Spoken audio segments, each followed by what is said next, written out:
You were the king of the beach, but then you also was homeless. Now, how did that work together? I was never homeless. That's a fabulous story. Oh, is it really? I was saying. I've never said that shit. Oh, you never said? No. I know they said you was hungry and starving on the beach and slept on the shit. I ain't never said no shit like that. The sand I and never said no shit like that. But people have said that, and a lot of people, I don't even correct them because some people need their myth. It makes that life better. You ain't correct them. Like, all right, some people, I don't even want to bust their, I don't even want to bust their bubble, man. I was there. I helped you when you was homeless. Man, I love you, man. I love your struggle, man. You came from homelessness. Well, not me, nigga. I never came from no homelessness. Now, I've been houseless for a long time. But I bought property now, so I ain't houseless no more. But no. You know what? Is it because you gave that money to Star Search too? That that's pretty much what it was. But I would come to Venice Beach and feed the homeless every day. Okay. So I would go buy 10 breakfasts. Oh, wow. They ain't cost but 99 cents each. But you ain't get no meat. But you got eggs, potatoes, toast, some jelly. What? Now if you sleeping under a park bench, that's good. And you got eggs and toast and jelly and potatoes. Right. That's a meal. So I would get 10 of those, and when I came to the beach, first thing before I start my morning, I would pass them out to the first 10, folks who's living out there, and all of them that lived out there weren't even homeless. That was their job. Their job was to come there and play bummy and do their shit. Come on. I'm not saying they went home to high rises. Right. They went home to bummy. A decent home. Yeah. No, they probably went home to bummy. Right. But they went home. Right. They had a place. They had shelter. But out there was where they got their hustle. Their place of operation, I would say. Place of operation? Place of operation. Hell no. But I watched addicts all the time, and then I became an addict while I was out there. But I'm trying to connect this story for you, why they think that I was. Okay. So they became like family to me because I interacted with all of them. They were friends of mine. Never got high with none of them niggas though. Okay. But I always was friends. They had a good shit. No, I wasn't. I always kept it separate. Nobody knew I was getting high except the people getting high with me and the motherfuckers sold it to me. But otherwise, they didn't know. I was what you call a functional addict. Sure. You know, I was functional while being dysfunctional because certain people knew. Sometimes I'd show up at auditions sweating like R. Kelly in the playground. And they could put it together and go, what you doing, you know? But because I was connected to folks like that, when I turned around and won Star Search, the first thing I did is give the money to the homeless. So people put 2 and 2 together, got 7. Right. They see me out there with the homeless and get money to the homeless. They know I come from street performance. So they figure this homeless guy pulled himself up. No, I never. But when I moved here, I was living in a rooming with a roomer. So that's true. Damn, rooming with a roomer. Yeah. I was living in a lady's apartment in a room. Everything I had was in my car. So I would live in her place. I was allowed to use the stove and the kitchen and stuff like that, but basically I stayed to my room, my little miniature TV and my little pistol and, you know, all my belongings in one place. And then I'd get up every Saturday and Sunday and I'd go and work, man. I'd work my ass off the whole weekend, get my money, come back, pay my bills. So I've moved 17 times since I've been in this town. But I'm pretty much stable now because of the house I was homeless, man. Shit. Yeah, pretty much. I was a nomad, you know. Shit. But yeah, I never was. And, you know, and then I have to tell you, I ran into to Damon a few weeks ago at the Improv, and he's just always been the kindest person to me. Good. He was just really cool, and I always think that he was a genius. Right. When it came to performance. I've always said that. He's one of the most underrated stand-up comics. I hate when you put a top 10 black comedians. Unfortunately, sometimes he doesn't make the list at all. If Damon feels like doing it, man, shit, you can't touch him. He smoke on water. No, he's good. You know, and I watched him a few weeks ago. He's still brilliant. Right. He's brilliant. You've been open about your drug addiction and things. You know, you said when the auditions didn't have it. How'd you get started getting on drugs? You know, it's a lifelong thing. I was doing drugs in Chicago. I wasn't really doing no crack or nothing, but I was smoking weed, and then I discovered Freebasing. Thank you, Jesus. Wow. Freebasing was delicious. It was wasn't nothing like Freebase.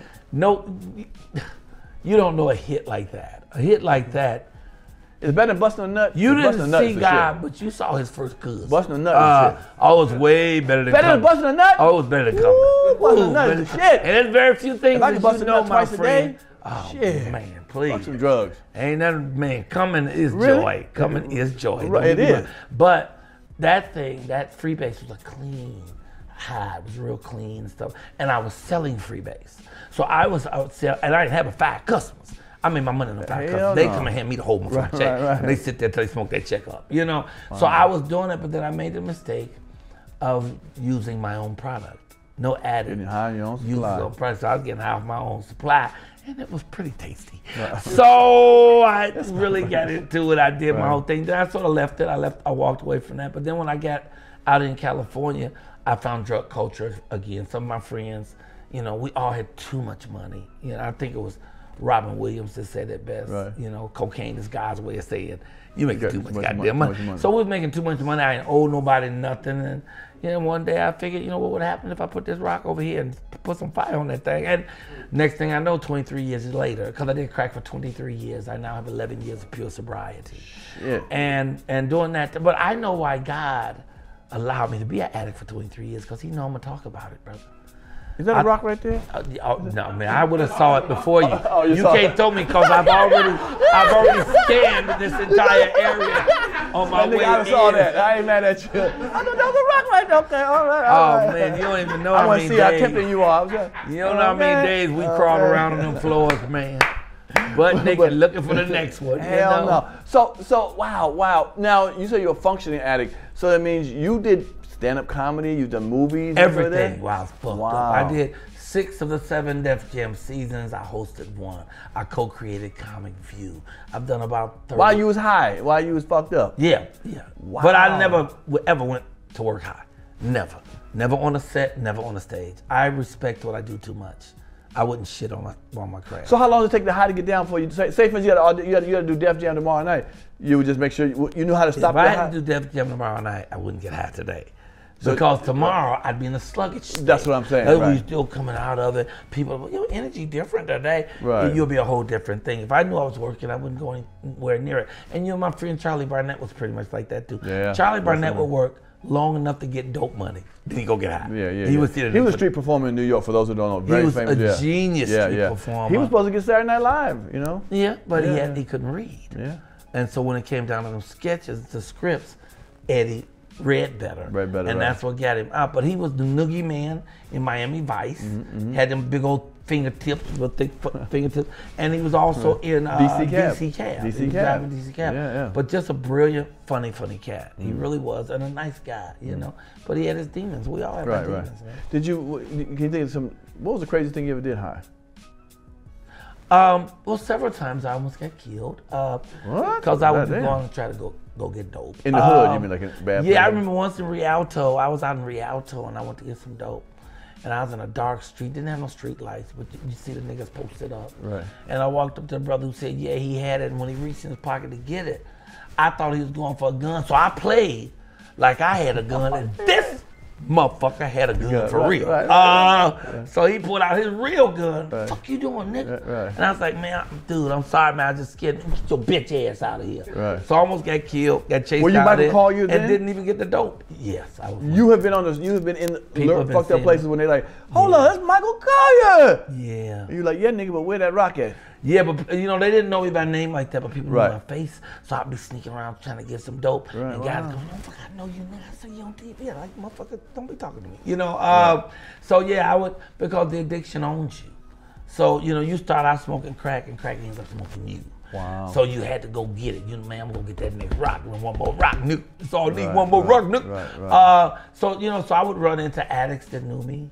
You know, they knew my work. You know, it's so funny too, because I was doing Teddy Carpenter's room in D.C. Oh yeah, I remember. And it was snow up to your knees. And I walked around the corner to go to get something from the store, and a homeless man was just laying in a bundle of snow, bundled up with a blanket. And when I came back around, he was still there, so I pulled out $3 to give him. He got out that snow and shook off his blanket, and he took the $3. He said, man, you know what? I saw you on HBO. I said, motherfucker, you got cable? Give my goddamn $3. You know, so you don't know who's out there. Wow, okay. Yeah. How did you eventually beat it? God, good old God. I would pray. I would pray to God that something would make me ill or take me, like now, I can't go around cocaine. If I went around cocaine, I would automatically have a cocaine fart. My stomach would start churning. I would feel all the effects that I would feel if I was in it. Oh, wow. So I would ask God to make me sicker and sicker if I came near it. Like, I couldn't even go to Washington Boulevard. I used to get my dope all up and down Washington Boulevard from La Brea to Rimpau. Those were all the little sneaky, nasty little hotel spots.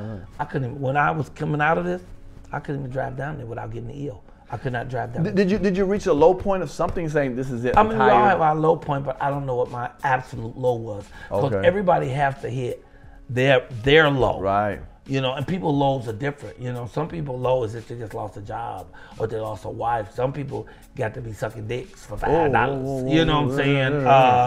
So $7.50 to $10 now. Yeah. Oh, $7.50 to $10, but that's only because of gas. That's only because of gas. Yeah. You know, homeless people driving. I get more.